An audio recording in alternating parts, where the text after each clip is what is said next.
여러분, 우리는 하나님을 따라야 살아가는 존재입니다. 그죠? 우리가 하나님을 따르려면 하나님의 인도하심이 있어야 합니다. 그죠? 아무나 하나님을 따르고 싶다고 해서 따라갈 수 있는 게 아닙니다. 왜? 하나님은 보이지 않기 때문에. 여러분, 하나님 봤습니까? 하나님 못 봤죠? 왜냐하면 하나님은 보이지 아니하시는 분이십니다. 그래서 그분은 우리에게 자신을 계시하실 때는 영광의 하나님으로, 하나님을 누군가가 나는 봤다라고 말할 수 없는 이유는 뭐냐? 하나님께서 사람에게 자신을 나타내실 때는 영광 가운데, 여러분, 태양빛이 얼마나 밝은지 아시죠? 태양을 보고 싶어서 저는 어릴 때 태양을 너무너무 보고 싶어가지고 태양을 막 그냥 눈 뚫어져라고 막 보려고 했는데, 여러분 그런 적 있죠? 눈 뚫어져라고 보려고 하면 얼마 갑니까? 한 1초 정도 갑니까? 1초 정도 눈을 보면 실명할 것 같아가지고 못 본다는 거예요. 여러분, 근데 왜 그렇게 태양이 그렇게 밝냐? 태양이 얼마나 멀리 우리에게 떨어져 있는지 모릅니다. 지금 달하고 태양하고 하늘에 떠 있는 것이 마치 100원짜리 동전이나 500원짜리 동전 크기만하게 보이죠? 그러나 똑같은 거리로 이 지구와 떨어져 있는 게 아닙니다.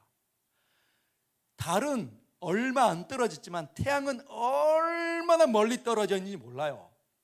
그런데 그 태양이 무지막지하게 밝고 무지막지하게 뜨겁다는 겁니다. 그런데 그 태양이, 그 무지막지하게 밝고 뜨거운 태양이 달만큼 가까우면 어떤 일이 일어날까요? 여기에 모든 생명체는 다 죽어버린다는 겁니다. 다 불타버린다는 거죠. 아무도 살 수가 없는 황폐한 땅이 된다는 거죠. 그런데 여러분 놀라지 마시죠. 그렇게 멀리 떨어져 있는데도 무지막지하게 밝고 무지막지하게 뜨거운 저 태양은 하나님보다 밝지 않다는 거예요. 왜냐하면 하나님께서 빛의 근원이시기 때문에, 하나님께서 이 세상을 밝히도록 적절한 거리에 두신 하나님의 창조물입니다. 그래서 하나님이 얼마나 밝은지 하나님을 봤다라고 말할 수 없는 이유가 거기에 있다는 거죠. 하나님께서 우리 자신에게 자기 자신을 계시하실 때는 영광의 하나님. 그래서 우리가 지난주에 살펴본 것처럼 스데반이 하나님께서 그 눈을 열어주셔가지고 스데반이 하나님의 영광과 보호자 옆에 서 계신 예수 그리스도를 보셨지 않습니까? 그죠? 그때 뭘 봤습니까? 하나님 아버지의 형체를 본 게 아닙니다. 그분의 찬란한 영광을 본 거죠. 그런데 여러분, 그 하나님이 우리가 볼 수 없지 않습니까? 그런데 그 하나님께서 우리를 친히 인도하신다는 거예요. 하나님께서는 사람을 살려내고 그 사람과 관계를 맺으시고 그 사람을 친히 이끌어가는 아버지가 되고 싶어 하신다는 거예요. 여러분, 우리가 얼마나 보잘것없습니까?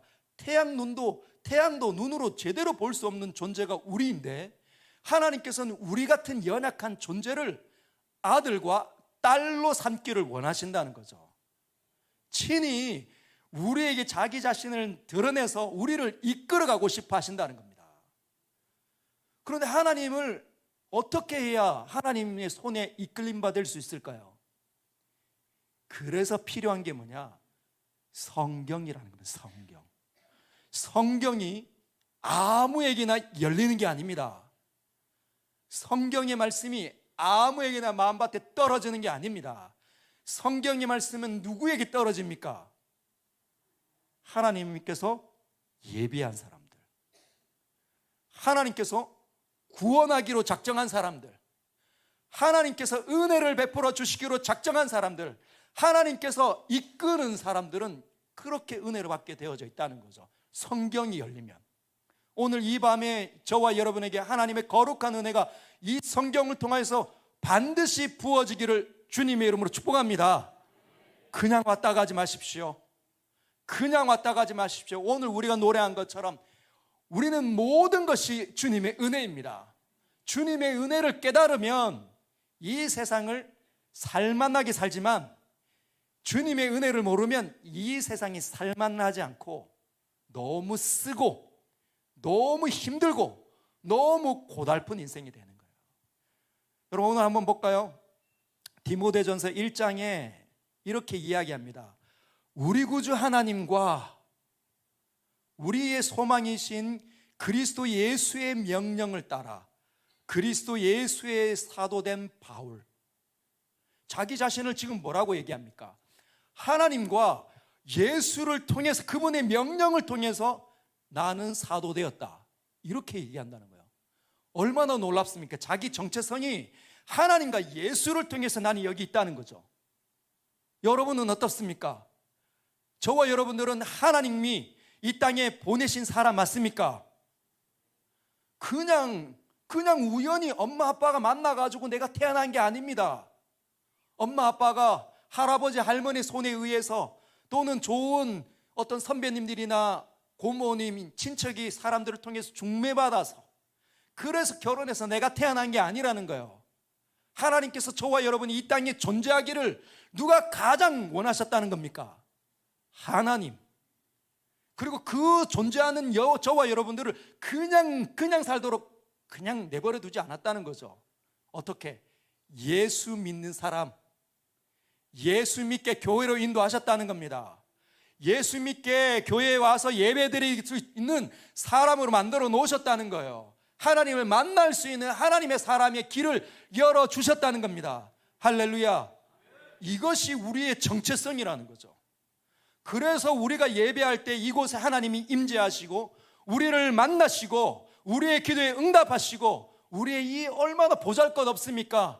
믿음이, 기도가, 찬양이, 예배가 얼마나 보잘것없습니까? 늘 변덕스러운 존재 우리 아닙니까?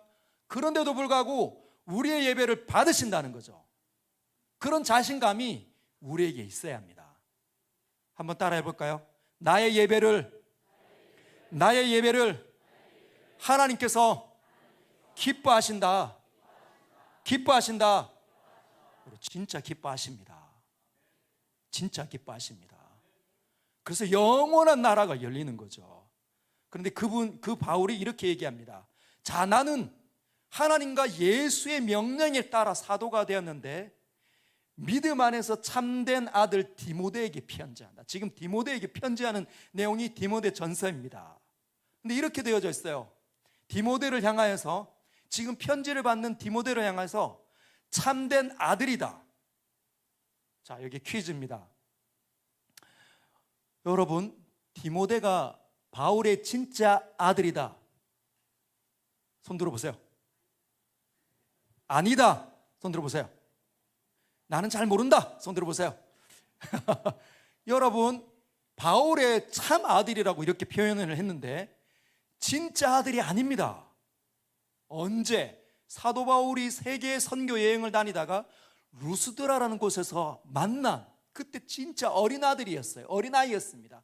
그때 만난 그 디모데를 지금 바울이 거의 인생의 말미에 뭐라고 표현하냐? 나의 참된 아들이다. 그런데 단서가 붙어져 있어요.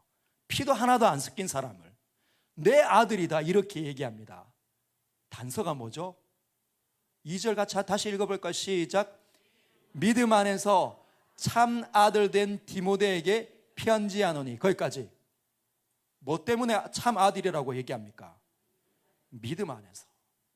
믿음 안에 있는 사람, 믿음이 갖춰지게 되면, 믿음이 있는 사람은 나의 지체가 되고 나의 형제가 되고 나의 자매가 되는 겁니다.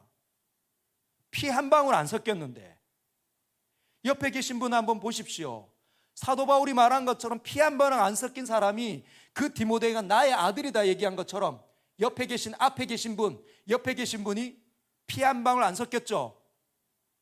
그러나 여러분의 자매라는 거예요. 여러분의 형제입니다. 여러분, 제가 누구라고요? 여러분의 형제라는 거죠.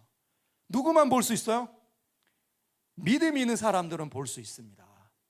믿음이 있으면 그렇게 여기시는 거예요. 그래서 내 주머니에 있는 거, 만난 거 가져다 줄 수 있고, 그 사람이 고통받으면 그 사람을 위해서 마치 내 가족이 불편하고 힘든 것처럼 눈물이 나고 고통스러운 거죠. 그게 영적인 가정입니다.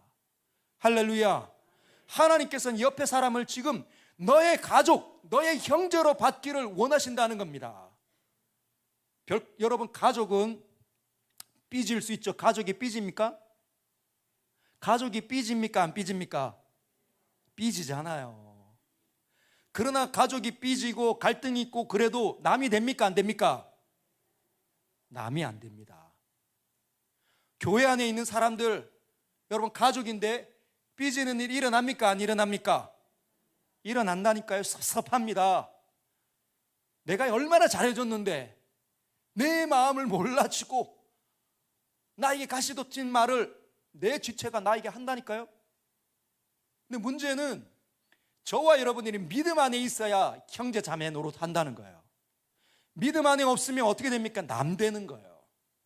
여러분, 바울과 디모데가 믿음 안에 있었기 때문에 아버지와 참 아들 같은 그런 관계가 형성이 된 겁니다. 그러나 이 두 사이에서 믿음이 싹 사라지고 말았다.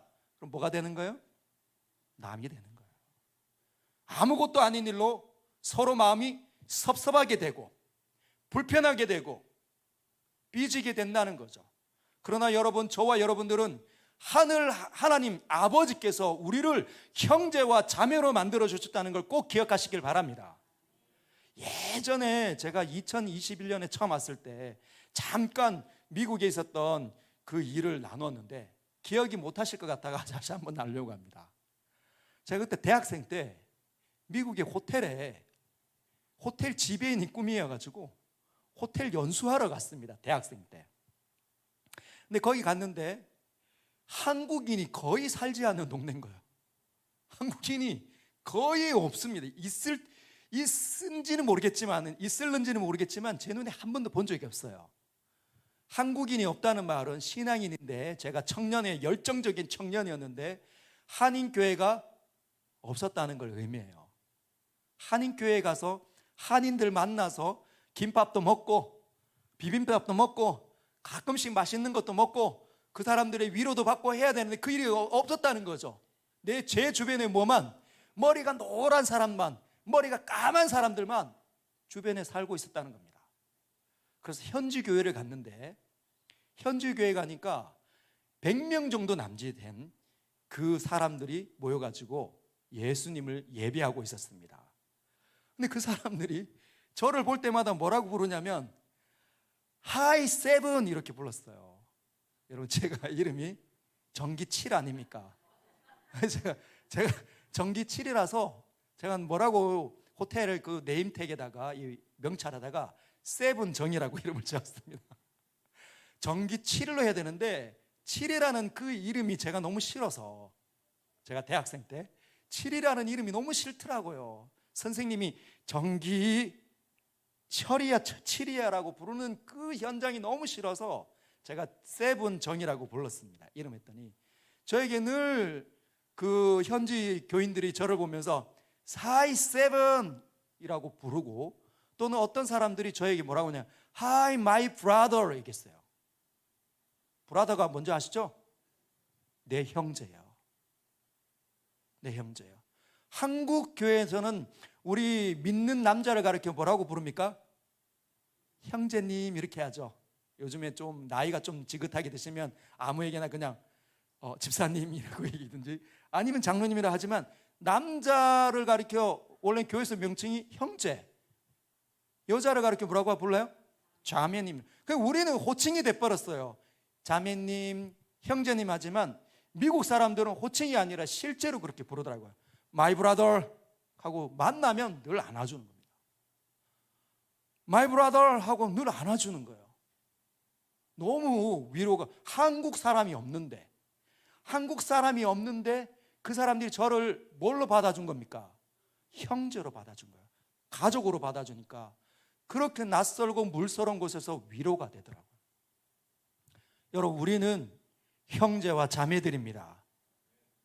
믿음이 있다면 형제와 자매들입니다. 여러분과 제가 예수님을 진짜 영접했고 예수님을 만났고 우리의 예배를 하나님께서 받으시고 임재하신다면 우리의 모임은 뭐라고요? 가족의 모임이라는 거예요. 가족의 모임. 하나님의 영원한 계획에 의해서 가족으로 묶었습니다. 놀랍지 않습니까? 피 한 방울 안 섞였고 전혀 다른 곳에서 살았는데, 다르게 자랐는데, 사투리도 어떤 사람은 아유 하지마 이렇게 서울말 쓰고, 어떤 분은 니 취하라 이렇게 하고 경상도 사례고, 어떤 분은 뭡니까 충청도 이게 무엇이요? 다 다른데 우리는 예수님 안에서 가족이 되었습니다. 그래서 가족으로 대하셔야 되는 거예요. 이제 앞으로 우리 안에 갈등이 있고 삐지는 일이 일어나도 뭐라고요? 헤어질 수 없다. 헤어질 수 없다. 하늘이 두 쪽 나는 일이 일어나지 않는 한 우리는 절대로 헤어질 수 없다. 이게 가족입니다. 할렐루야. 그래서 우리 장로님들이 가족을 위해서 최선을 다해서 몸 버리고 시간 버리고 인생을 버리고 여러분을 위해서 던지는 거죠. 그런 장로님들 되시길 주님의 이름으로 축복합니다. 우리 장로님들에게 우리 한번 박수 한번 할까요? 네. 그리고 우리 집사님들, 우리 시무 집사님들 마찬가지입니다. 하나님께서 뽑고 구별해서 뭘 하시는 거죠? 하나님의 거룩한 이 직분을 세우는 집사로. 여러분 이 일이 얼마나 어려운지 모릅니다. 근데 어렵다고 도망 못 가는 거죠. 왜? 나에게 가족들이 많이 생겨났기 때문에. 가족을 이끄는 가장 같은 인물들이 우리 집사님들이라는 거죠. 우리 권사님들은 어머니 같은 존재들입니다. 우리 교회에 나의 지체고 나의 자매고 내가 존경하는 누님이라는 거죠. 그렇게 볼 수 있어야 됩니다. 아무것도 아닌 것으로는 허물을 이렇게 보고 다투거나 이러지 마시고 허물을 덮어야 된다는 거예요. 저와 여러분들이 하나님을 아는 만큼 하나님과의 친밀함이 시간이 지나서 지나고 더 지나면 어떤 일이 일어나야 되냐? 서로 안아주고 품어주고 하는 거예요. 여러분 옛날에, 요즘에는 핵가족이잖아요. 둘만 낳아 잘 기르자. 요즘에는 하나만 낳아도 감사하다. 너무 늦게 결혼하니까 아이가 잘 안 생기고 낳아도 늦둥이가 나오니까 또 갖기가 쉽지 않은 거예요. 맞벌이, 이 경제적인 한파가 막 몰아닥치니까 너무 어려운 거예요. 아이를 낳았는데 양육하느라 너무 쉽지 않잖아요. 그래서 요즘에는 1명, 2명 정도 낳지만 옛날 우리 시대, 저만 해도 저희 형제가 5명이었습니다. 형제가 5명. 저희 아버지 시대에는 몇 명일까요? 7명, 8명, 9명, 11명 낳는 대로 주시는 대로 막 낳는 거죠. 그러면 누가 맞이 늘 생고생하는 거죠. 누나가 아니면 큰형이 늘 고생하는 겁니다. 늘 동생들 업고 동생들 이끌고 가르쳐주고 노래해주는데 형들이 첫째가 뭐라 하면 둘째가 그거하고 둘째가 뭐 하면 셋째가 그거하고 같이 공동체를 이루면서 바글바글거리면서 사는 거죠. 아무리 갈등이 있어도. 여러분 하늘 가족의 공동체는 그런 모습입니다. 형님 누님들이 너무 아는 거예요. 우리 앞에 예수 먼저 믿고 하나님을 지극히 사랑하는 그 형님들, 그 누님들이 우리 앞에 있습니다. 언니, 오빠들이 있습니다. 나의 지체들이 있는 거죠. 우리 가족들은 그런 식으로 우리가 봐야 된다는 거예요. 할렐루야. 서로 사랑할 수 있기를 주님의 이름으로 축복합니다.